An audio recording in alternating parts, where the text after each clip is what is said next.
Welcome back. Today we are diving deep into CarMax, ticker KMX, and their recent third quarter earnings call for fiscal year 2026. Yeah, and this was not your standard run-of-the-mill update. Not at all. I mean, let's be honest, this felt less like an earnings report and more like a crisis meeting. It was this public admission that the company really needs a reset. It absolutely was. The call went out pre-market on December 18th, and you could just feel the tension. It's coming right after the CEO's surprise departure in November, so everyone was on edge. The fascinating part is, they technically beat on earnings, but the market's reaction was, well, it was immediately negative. Sharply negative. The stock dropped hard on really heavy volume. It was a clear signal that investors are, deeply anxious about the huge strategic shift that management is just now starting to undertake. Okay, let's unpack that. Let's start with the headline numbers because they really told two completely different stories.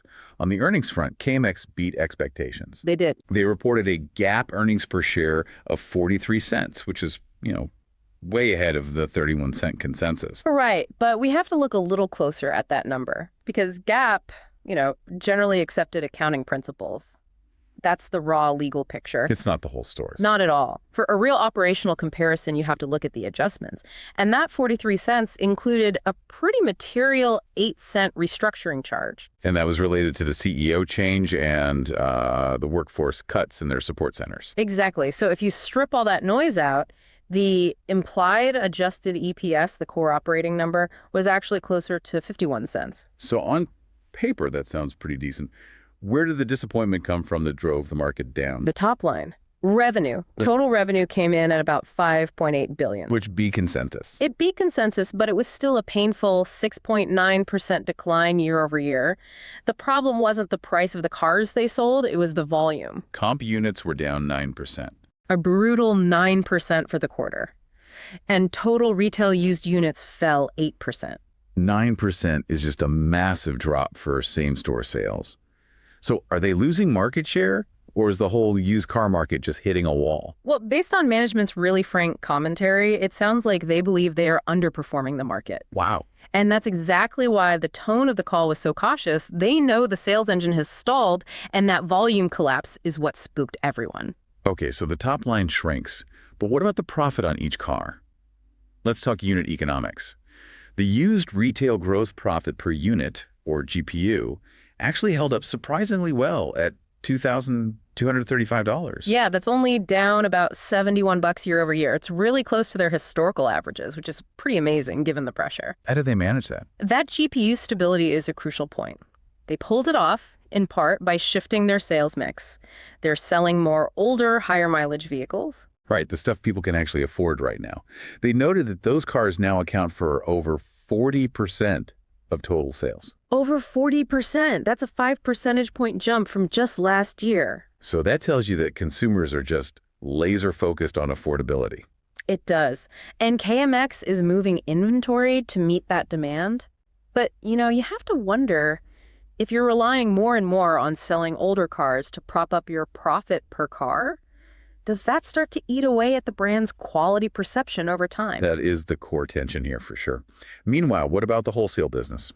Similar story. Wholesale units were down over 6%, and management was really clear that both volume and margin got hammered by steep depreciation during the quarter. And that's a macro headache you just can't do much about. No, you can't. But what you can control is your cost structure. And this is where the alarm bells were just ringing off the hook. SG&A expenses. Yeah. Selling, general, and administrative. Yep. They actually grew 1% to $581 million, mostly from marketing and those restructuring costs we mentioned. But the ratio is what was just stunning.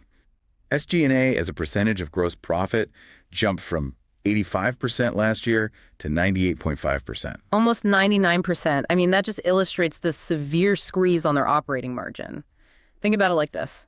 For every dollar they made in gross profit selling cars, they spent 98.5 cents just running the business. So there's almost nothing left. Well, almost nothing. It's a massive cost problem. And it's why that $150 million cost-cutting plan is so critical for them. Luckily, they did have one bright spot that was offsetting some of this pain, and that was the financing arm. Right, CarMax Auto Finance, or CAF. Its income grew a really healthy 9.3% to about $175 million. And CIF was really a lifeline for the quarter, wasn't it? Boosted by a big financial transaction. A huge one. They completed a $900 million non-prime securitization. Okay, break that down for us. What does that actually mean? So, securitization just means they bundle up a huge package of auto loans and then sell them off to big institutional investors. So they're taking future loan payments and getting a big pile of cash today. It's a strategic move to get cash in the door and recognize profit right now. Exactly. It gives them more financial firepower for this turnaround. This specific deal let them move those non-prime loans completely off their balance sheet. And that move alone recognized a one-time $27 million gain on this sale, plus another $5 million in servicing fees. A really material lift for the quarter. Huge. And for anyone worried about credit quality, they said their loan loss provision was set at about 2.87%, and that actual losses were right in line with what they expected. Yep. So the financing arm seems stable, but yeah, that financial engineering was a huge part of the story this quarter. So moving from the balance sheet to the future. Yeah. The management reset. The board is now scrambling to find a permanent CEO. Urgently, yeah. And the statements from the interim CEO, David McCreight, were incredibly candid. He just came out and admitted that CarMax's average selling prices had drifted upward and were becoming less attractive to customers. But the quote that really stood out to me was when he told the team they needed to reawaken intellectual curiosity and basically challenge long-held institutional beliefs. I mean, how often do you hear a CEO admit to institutional stagnation on a public earnings call? That's not just fixing a process, that's admitting your company has become complacent and lost its edge. Exactly. It tells you the board is not looking for a caretaker. They need a real disruptor, someone who can drive sales and actually lead a real digital transformation. And all that internal criticism leads directly to this painful strategic pivot for the fourth quarter. It does. Management is committed to intentionally, and this is the key word, intentionally lowering their retail used unit margins. They're going to jack up marketing spend to close the price gap with competitors and just try to get some sales momentum back. They gave a very explicit warning about it, too. They said these actions may pressure near-term earnings. So they're telling you, point blank, we are trading margin for momentum. Absolutely. And to balance that out, they're doubling down on cost cutting. They reiterated their goal of hitting at least $150 million in SG&A savings by the end of fiscal 27. And they're not waiting for a new CEO to get started. They took immediate action by cutting roughly 30% of the workforce in their customer experience centers. Right. Those are the big centralized sales and support hubs. So that's a massive cut in headcount. They're hoping technology and, process improvements can fill the gap. They're also talking about reducing their cost of goods sold, so what it costs them to buy and fix up a car in the first place. Mm-hmm. They're rolling out a new parts tool, pushing forward with these regional reconditioning centers, basically trying to squeeze every last bit of efficiency out of the operation. So we have a strategic pivot, a leadership vacuum, a volume collapse. What does this all mean if you're an investor looking at KMX right now? Well, despite the EPS beat, the market clearly smelled risk. The stock finished down over 4% on huge volume and put option volume, so bets the stock will fall, was almost double the typical amount. The market just zeroed in on the volume decline and this deliberate plan to compress margins in Q4. Yeah, it just signals a ton of turnaround risk. They need to execute, not just talk about a plan. And to put this in context, KMX was actually up almost 18% in the month before the call, but it's still way, way underwater long term, down over 51% for the year. And you have that broader industry headwind, too. Subprime credit stress is still a major risk. We saw 60-plus day subprime delinquencies hovering around 6.65% in October, which is, it's a concern. And that risk is why the CF arm is so important. If subprime defaults get worse, their ability to do those big securitization deals could just dry up. For sure. So if you're watching KMX, the whole story really hinges on three things going forward. First, you need to see evidence that these Q4 price cuts and marketing dollars are actually working to stop the sales decline. Second, you need tangible progress on that $150 million cost-cutting target. And third, the biggest variable of them all, who they hire as the permanent CEO. That one decision is going to define their operating model for years to come. Okay, that brings us to our segment. This is not financial advice. This is purely for entertainment, for discussion. thinking through some plausible but outrageous trade ideas based on what we just heard. All right, let's hear it. I think this aggressive stock drop after the call actually creates a really interesting entry point for a risky turnaround bet.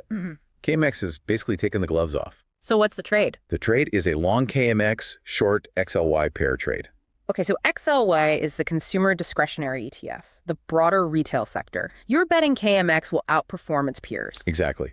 A wager that the specific actions KMX is taking internally will work better than just riding the wave of the overall sector.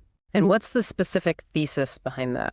It's pretty simple. KMX is taking a controlled hit to its margins right now, a surgical strike to win market share that its smaller competitors just can't afford to lose. They're leveraging their financial strength, which was just boosted by that CAF deal, and it's all backed by a huge share buyback program. Right, they still have, what, $1.36 billion left in authorization? A huge amount.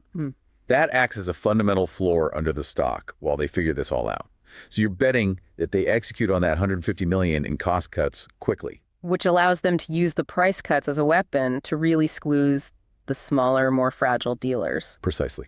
We're betting on their ability to use their balance sheet and the buybacks to weather this margin storm, and in doing so, outperform the rest of the discretionary sector. It's an asymmetric bet on a turnaround backed by a clear signal they want to crush the competition. So, to recap our deep dive, the core finding is pretty clear. CarMax is sacrificing its Q4 margin in a really aggressive move to regain sales momentum. The whole narrative has shifted from, waiting for the market to recover to them actively engineering their own turnaround. So here's the provocative thought I want to leave you with. The CarMax brand was built on trust and a reputation for high-quality, no-haggle experience. Now management is pursuing aggressive cost-cutting, including firing 30% of their key customer support staff, while at the same time intentionally compressing their margins. So the question is, can those two strategies, cost-cutting and price-cutting, truly coexist without destroying the very reputation for quality that set KMX apart from the competition for decades? That friction between cost and quality is going to be the real story to watch in the quarters ahead.